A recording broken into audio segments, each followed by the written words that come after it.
And you know that in Vauxhall in the 60s, any woman, I worked there in the 60s, right? Yeah. And when you get married, you were out. They didn't employ married women in Vauxhall in their times. They do now, and they have taken her on, I think, since the 70s, but not since the 60s. In the 1960s? No, you couldn't work there. Not even part-time or anything like that, you just couldn't work? No, you were out. That was in the trim shop. Okay. That's where they made the seats and that. But they didn't employ any married women there. And then my husband worked there and he got his gold chain, gold watch, you know. And then my sons worked there. Two of my sons worked there. And until the factory closed down. See? When your sons worked there, did they go into an apprenticeship system or did they just join the shop floor? They joined at the time, but they were in apprenticeships too. They did do their apprenticeship there. And one of them done it out in the Dunstable. But since then, my son-in-law worked there, and then my daughter became an MBE 2 years ago and that, you know. So, although she was born in Luton, she's from both Irish parents, you know. So they have progressed, really. And when your son left, when was he made redundant? Yes. Where did he go then? Did he move? He found it very hard to get a job because he was in his late 40s.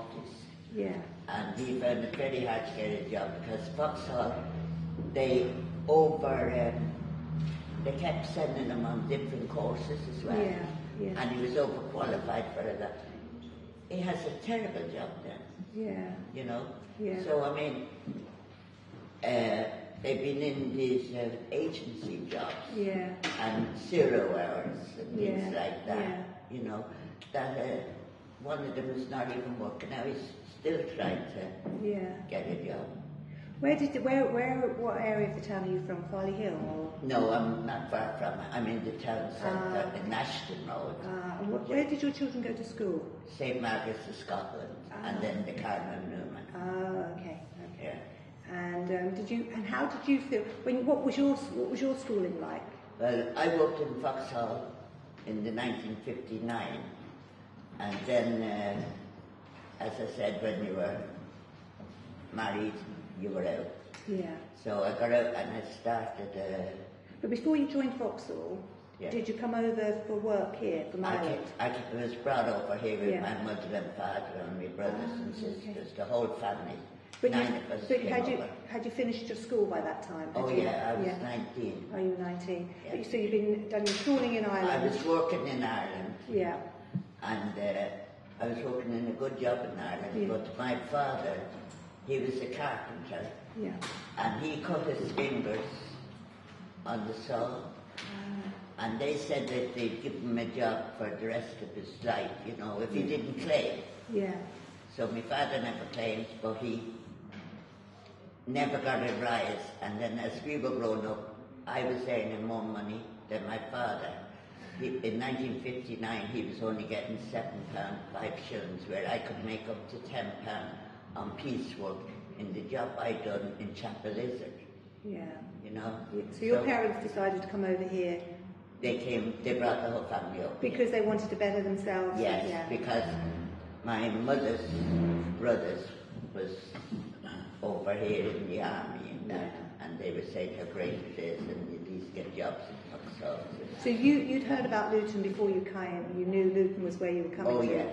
No, I didn't know. But it was only on the spur of the moment my father said, that's it, we're going to England. And then when he got here, he got to work at Vauxhall. He worked in Skefco. Oh, Skefco. My brothers worked in Vauxhall. Oh, okay. So your sons then went to Cardinal Newman, and their children, do they have any children? Yeah, they went to St. Margaret's, and they also, my grandchildren went to Cardinal Newman and St. Margaret's in Scotland. Cardinal Newman's a very good school, I see, looking at it. It was then, I don't know about it now, but there seems to be a lot of bullying and that sort of thing, but it's not so bad. Yeah. So does that sound like for a lot of you, that pattern that you came over in the 50s or the 60s, early 60s for work? Was that the main reason for coming to Luton? Yeah, I came over in 1962. I had a job in Ireland actually, but I was engaged to be married. So I said I'd come over here, and I didn't drink or smoke, plenty of football, but I couldn't save up any money because the wages were only £3 something. But anyway, I got myself, after the work with the farm, I went up to Bordnamona, the Bog of Allen, and that was piecework, so I earned good money there. Yeah. And I was there, it was shift work, night and day. So anyway, I was engaged to be married in 62, so I had a brother over in England, in Finchley actually. And my lady friend had a sister in Luton, so vice versa, back and forth. So I didn't like Finchley. I stayed there for 6 months. I came down to Luton, and I got married in Luton in 63 in Castle Street. I worked in the building for a year, and then I heard about Vauxhall, so I went down for an interview. I got my interview, and I started in Vauxhall in 1964, and I did 30 years and 3 months. I left it in November 94. So. And when you were at Vauxhall, did you get training? Did they offer you training? No, I was labouring first for 2 years. Then when I got my job, I was always a driver. So I went to the driving school for a week, to learn the fork trucks and the tractors and to delivering the stuff around. And look, I worked in all over the factory. I used to look after him as well. He used to keep me on my toes. Running around with stuff on the line that was urgent. Anyway.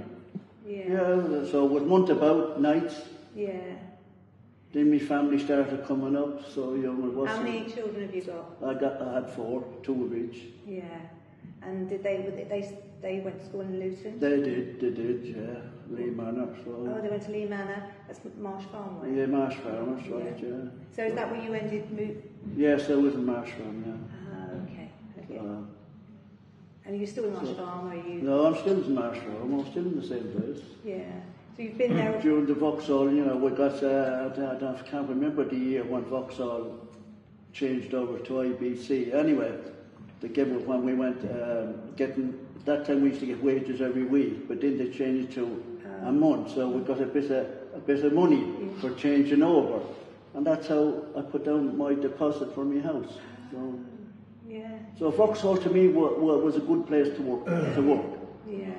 But it wasn't easy. It was hard with knives and the press shops. Eugene will tell you different roles. But it was a job, and a good job. And was there a very good community spirit? We come on well with all nationalities all over the world. They used to take the children on that's right. That's right, yes. They went, they did. And they'd have an activity day in the ground. They were very good to their employees. They did, Gaelic football ground, of course. The Gaelic football and the rugby and the football. It was all there. And they had a good canteen, a club sort of thing. Yes, it was really good. They used to have dances every weekend, I think, ballroom dancing, wasn't it? I never went, but... What about the Braces? You're going now. They used to I would go now if I had a chance. The Braces Steve, was it? The Brace, That's Gypsy Lane. Gypsy Lane. That's where they used to have the fun day for the kids every year.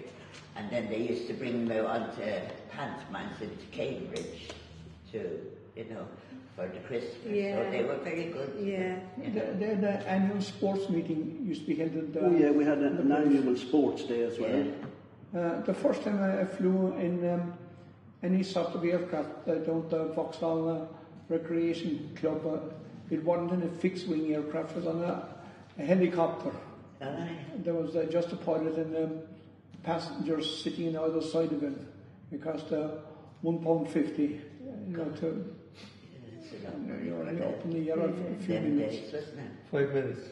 Frank wasn't. He was a bit higher than me. He worked in the offices, so he's a different story.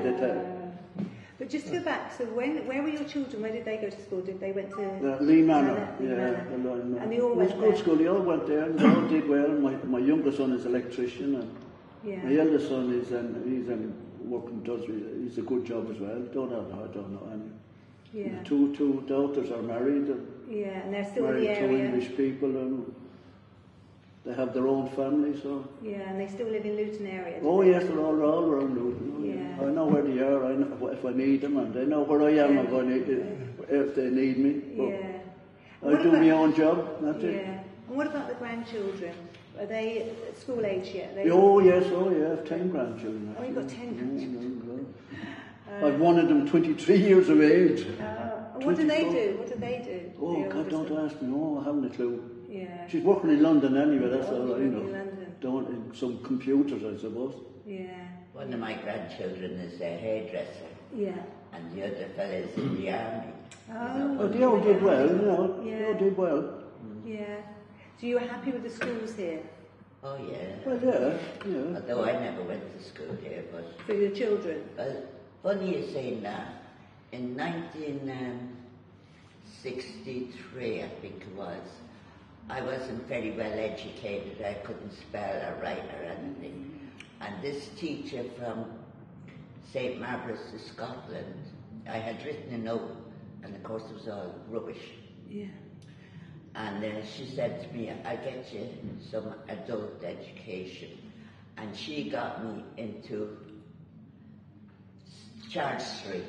They used to have adult education there in the school. Yeah. And since then, I'm all right. Yeah.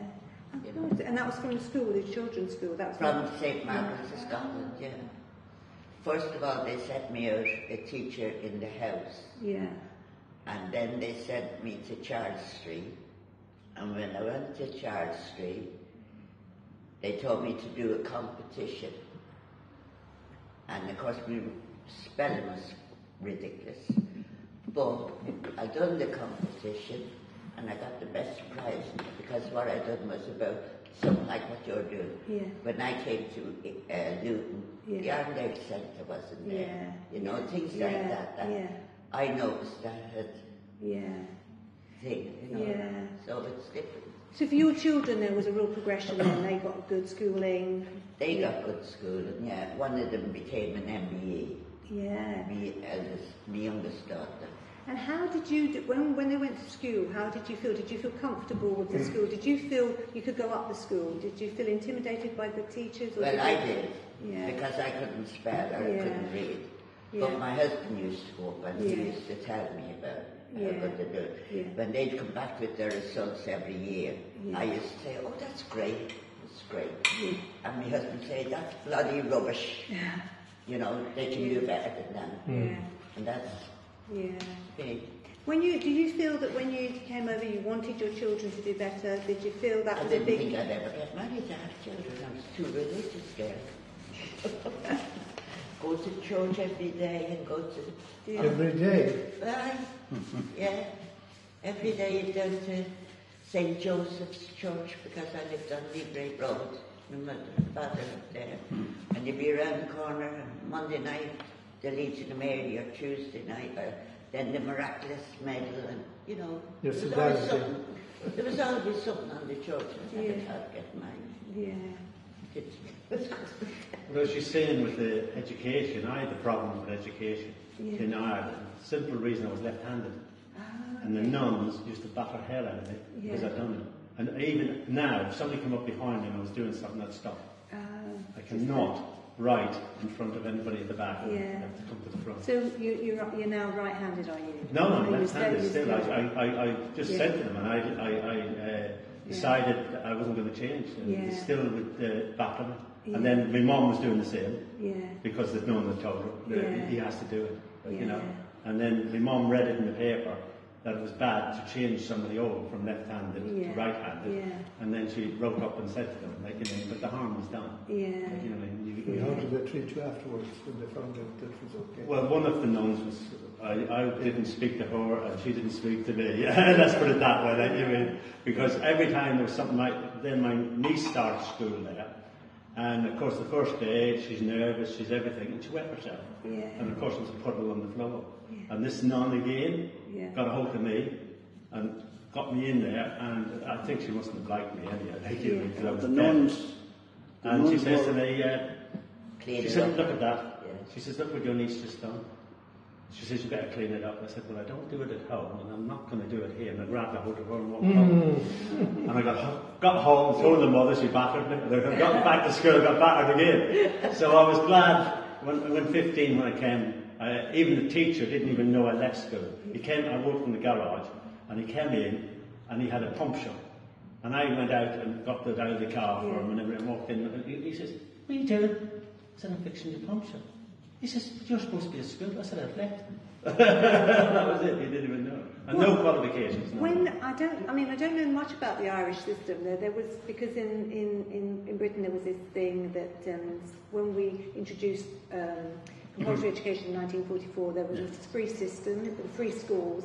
There was the grammar school, the comprehensive, and the technical school. Yeah, yeah. But what was it like in Ireland? You had a tech. Yeah, we had a Largy as well. Like you went from the nuns into a Largy school. Yeah. But you could go to the tech or the secondary. Was that the age 11? The first school was the national school. 14, you leave at 14. That was the second school, the vocational school, and the university college. So the national school, you would stay there till you were what age? We left 14, that's when I left 14. I left at 15. 13 Yeah. 14. Yeah.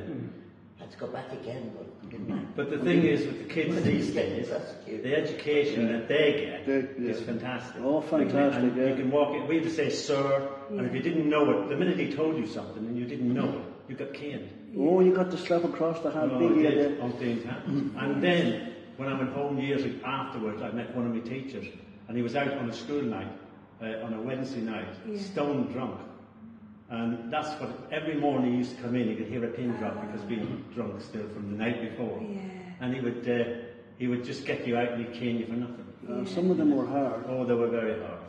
Even if you were late in for roll call, 9 o'clock, you were late in, especially for a winter's morning, sliding and that, as you live out in the country. We should be, you have to, hands would be called. You had to blow on your hands, didn't you? All day. Yeah. Yeah, the blow. Oh, they were hard. Warm your hand up. Yeah. And all they had was a stove there, a big open fire, and they had that behind to it all day. You were at the back frozen, like, you know. So and we had a school, just big square, with a division in the middle. Husband and wife, teacher. She had the little ones up to second class. Yeah. And then we used to go into the master then, third, fourth, fifth, and sixth. Yeah. And he would have what, 40 or 50 in one room. The mistress had 40, so we were there. It was hard. We got the basics. We got this far in life. Yeah, but nothing compared to what your children got. Then. Oh, well, I've only got one son. It's different now. And I thought to myself, well, he will not go down the same road. He will have a good education. And what I done was, on his work experience, I brought him into the Vauxhall and showed him, because don't forget, Vauxhall was great to us, and don't forget that. Was good. But if you're on the line, you're like a zombie. You're doing a job that you don't even. That line was moving all the time. You had a section. You did the same job day in, day out, and that's all you could do. It was, and that was monotonous, really. And I said to him, you do that, and that's what you. If you don't do well at school, that's what you'll do. Yeah. You remember years ago when they had the hotel in George Street? What was it called? George Hotel. George Hotel. Every Thursday night, all the whole crowd of Vauxhall would be down there dancing their head, you know. And with the result, they really did make, a companionship. They always formed. And I don't think any of them, a lot of them are still friends now from them days, from the George with the Vauxhall, the dancing and that. There used to be a doorman called the Eagles. He was a boxer. And he boxed with Eamon Andrews, the late Eamon Andrews. He used to be on the door. It was him who introduced me to my husband. He'd say to me, I've got a special fella for you, Claire. And then at the same time he turned around to Tommy and he'd say, oh, she's a terrific driver. You know, things like that. Yeah. That it really made the Vauxhall, I wouldn't meet them if I had to be down in Vauxhall, you know. There seems to have been a real big community spirit though. There's a sports club still now. I mean, it's not. I don't know if it's Vauxhall owned anymore. No, it's IBC. Yeah. But not the same atmosphere there now. There's not. No. You either work or just go. You know where the door is. Yeah. That's their attitude now, because everybody's looking for a job these days. Yeah. So they can do without you. If you're not doing the job and you're not up to scratch, out you get. And that's it. Yeah. So what did your son do then? He went to... Well, he was my...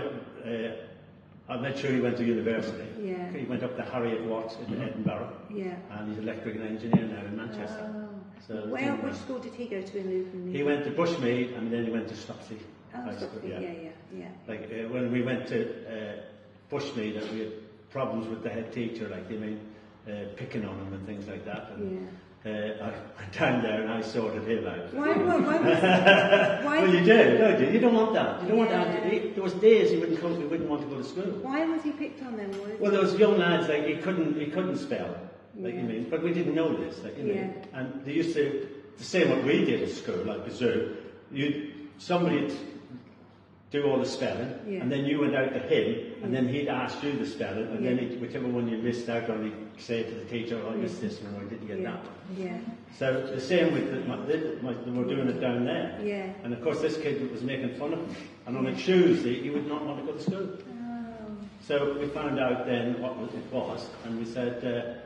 Went down and seen the teacher, and I said, "This is not happening," So you don't mind. No, thank you so much.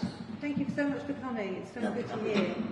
Everyone's so interested. I mean, I don't know what it's like. I hope it's interesting for all of you. It's for me, listening. But as I say, at the end of the day, we found out the problem. We got in an experienced person into teaching, and he came along with it. Then he had a bit of problems because he had to learn maths, being an electrical engineer. So we got a teacher in again and got him done. So I wanted him to have a good education rather than me. But the thing with them was they could go in there and say, we had to say, so I met my teacher on the golf course in Clones, and he was 88, 2 big hearing aids in, and I met him and I said to him, "Hello, sir," still saying "sir" to him, and I said, "Do you remember me?" He says, "You do that to me." No, he didn't. And he says to me, "They all do that to me." He says, "When you were at school," he says, "did you have a beard and long trousers?" He says, "No, you had short trousers on and no beard, did you?" And all this carry on, He says, "They all do that." He said, "I can't remember them." So it was that. So your son, is he now at university or is he finished? No, he's finished. He's now he's been working for about 5 years now as an electrical engineer.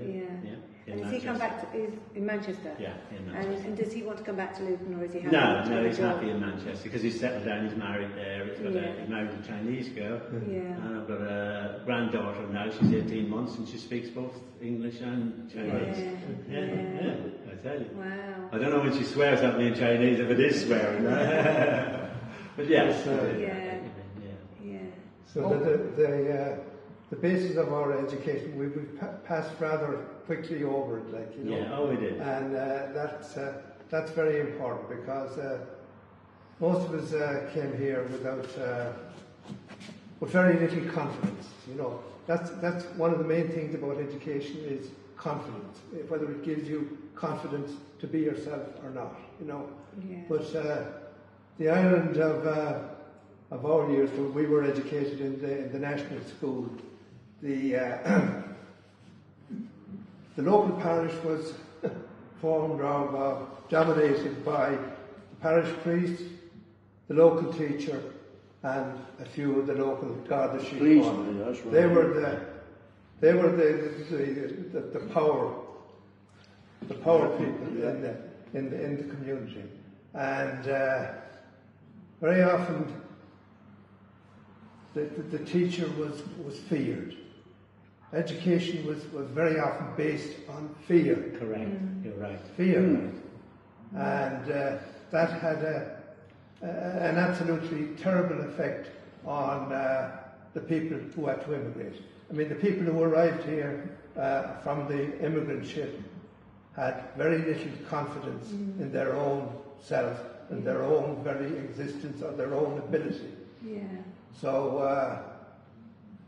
that was the start, you know. And nowadays, of course, the system of education over there has changed quite dramatically, and the education system, I believe, is excellent over there. It is.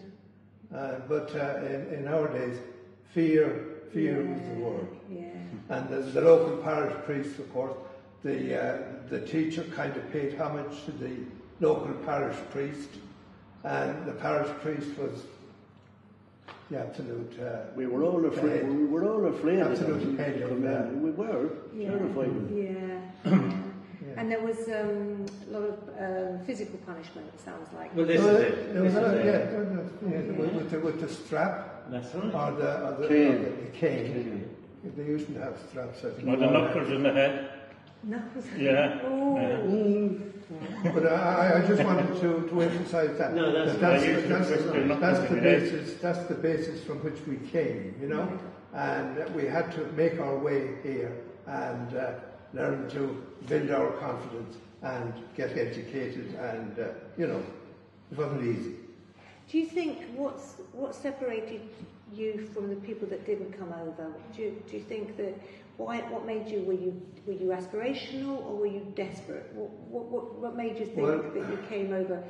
Or your parents to come over? Were you needing work, or did you just want to progress? I think to better yourself. Yeah. In a sense, like I came to better myself. Yeah. I was getting married, got more money, and. Well, first of all, there was absolutely no work. Yeah. You know, that was the main reason. It's exactly the same now again, isn't it? And the ones who were, you know, got no work had to do something, so they had to go away. But you know, immigration kind of dominated the whole west coast of Ireland: Mayo, Galway, Kerry, Roscommon, Leitrim, all down Donegal. And even in the Midlands, right? Even in the Midlands, yeah.